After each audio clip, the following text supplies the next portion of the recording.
Bon, petite vidéo très sympa pour mettre les points sur les i. Bon, le point de départ de cette vidéo, c'est comme d'habitude, hein, un petit Français, un petit connard qui n'a toujours pas appris à quel moment faut qu'il ferme sa gueule, tu vois. Et avant de commencer la vidéo, je vais déjà un petit peu anticiper parce que, évidemment, que je les vois déjà arriver, hein, les fameux experts azerty, hein, les improvisés juristes, juges et flics et tout ce qu'on veut. Bref, ceux pour qui Internet leur a fait pousser des couilles, tu vois. Donc c'est évident qu'on pourra venir dire, oui, mais toi, non seulement tu connais Pierre Woodman, mais tu bosses pour lui. Donc évidemment, tu vas pas faire une vidéo à charge, mais plutôt à décharge. Eh bien, si tu continues à regarder cette vidéo jusqu'au bout, tu verras qu'en fait, il n'y a pas matière à faire une vidéo à charge, tu vois. Donc, comme je vous le disais, c'est un petit connard qui, sur un forum, parle de moi dans ces termes. Écoutez bien, l'homme de main de Woodman. Алло, привет, как дела? Я спасибо, хорошо. Да, да.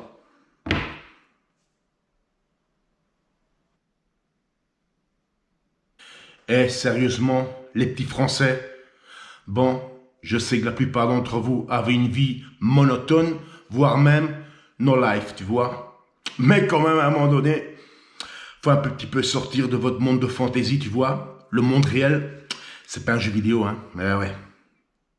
Pierre Woodman, qui quoi donc? C'est qui, c'est quoi? Bon c'est déjà plus de 30 ans de carrière et de production. Déjà, avant tout.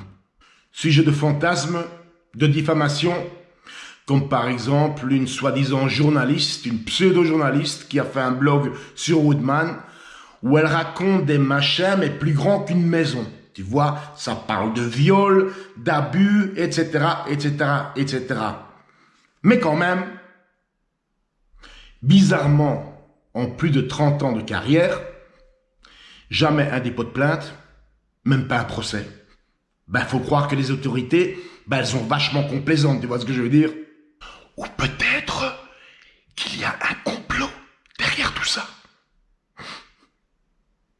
Des brebis galeuses, il y en a dans tous les domaines et dans le porno aussi, tu vois?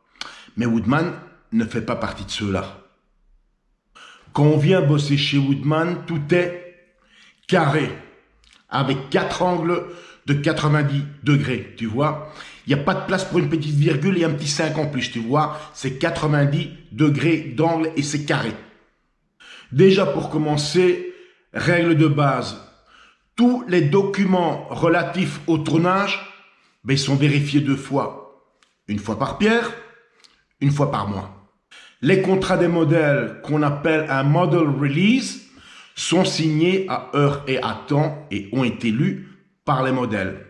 Donc par ce contrat, par leur signature, ils donnent à Pierre Woodman, ou plutôt à la société qui gère les affaires de Woodman, un droit à l'image du modèle. Plus important encore, l'identité des modèles est scrupuleusement vérifiée. Tu vois? Tu viens pas sur un tournage en disant « Oui, j'ai oublié mes papiers, je te les amène demain. » Ça n'existe pas chez nous. Tu n'as pas tes papiers avec toi? Dommage, tu retournes à la maison. Un test de santé doit être présenté à chaque tournage. Le dit test a 15 jours de validité de date à date. Si tu n'as pas ton test, tu ne travailles pas. C'est comme ça. Aucune excuse là-dessus, on est strict. Mais pas tout le monde. Mais chez Woodman, on l'est. Pas de test, pas de travail. Alors aussi, très important, et contrairement à ce qui a été dit sur Internet et tous les ragots et la diffamation qui traînent derrière Woodman, écoute bien, aucun modèle, absolument aucun modèle ne travaille en dessous de la limite d'âge de 18 ans. Tous les modèles qui viennent travailler pour Pierre, généralement, font plusieurs jours. Donc, faut bien les loger et les nourrir. Pourtant, c'est pas obligé, tu vois. Mais chez Pierre, il se fait que les filles, elles sont logées dans les meilleurs hôtels de Budapest Et bien entendu, après les productions, quand on va au resto, vous l'avez déjà vu sur les photos que j'ai postées dans mon onglet communauté, ben on va aussi dans les meilleurs restaurants. Et encore une fois, il n'est pas obligé de le faire, tu vois. Alors pendant le tournage d'une scène, le modèle a la possibilité à n'importe quel moment de la scène pendant le travail, pour quelle que soit la raison, de dire stop. Et là, tout s'arrête et on voit avec le modèle quel est le problème. Généralement, il n'y a pas de problème, c'est peut-être qu'elle a soif, ou elle doit aller à la toilette ou des choses comme ça. Mais le modèle, à tout moment, peut arrêter. Elle n'est forcée dans rien de ce qu'elle fait. D'ailleurs, avant la scène, on sait déjà quelles sont les choses que peut pratiquer le modèle ou pas. Personne n'a jamais été imposé ou obligé de faire quoi que ce soit. On n'a même pas essayé de diriger sa volonté pour qu'elle le fasse, moyennant peut-être finance. Non. Pierre, il veut qu'avant tout, les modèles se sentent bien dans la prod, qu'elles font bien leur boulot et évidemment qu'elles sortent contentes de la production, éventuellement aussi le bouche à bouche, qu'elles disent aux autres modèles, moi j'ai travaillé chez Woodman, c'est correct, on est bien payé et tout se passe bien. Donc encore une fois, aucun modèle n'a été obligé ou pressé à faire des pratiques qu'elle n'avait pas envie de faire. Tu vois, chez nous, ça n'existe pas. Alors, le nerf de la guerre, l'argent, tu comprends, l'argent. Tous les modèles sont payés sans délai en fin de production et cash. Et souvent, elles reçoivent un petit extra sans aucune contrepartie, simplement parce qu'elles ont été sympas, elles ont bien bossé, elles ont bien compris ce qu'on voulait d'elles et elles ont fait les choses de façon carrée. Tu vois, il n'y a pas si longtemps, il y a 2 Espagnols qui sont venus tourner, qui nous ont donné un travail moyen, parce que beaucoup d'Espagnols viennent ici en Hongrie, parce que le porno paye mieux que là-bas, tu vois. Et beaucoup de ces nanas, elles croient que le porno, c'est arriver, faire un petit sourire et se prendre 1000 balles. Ça marche pas comme ça.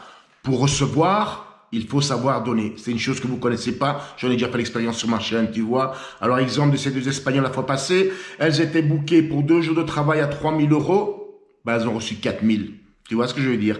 1000 balles de pourboire, alors qu'en France, il y a des gens qui bossent un mois pour moins que ça. Tu vois ce que je veux dire? Pour terminer la vidéo, eh bien, la cerise sur le gâteau.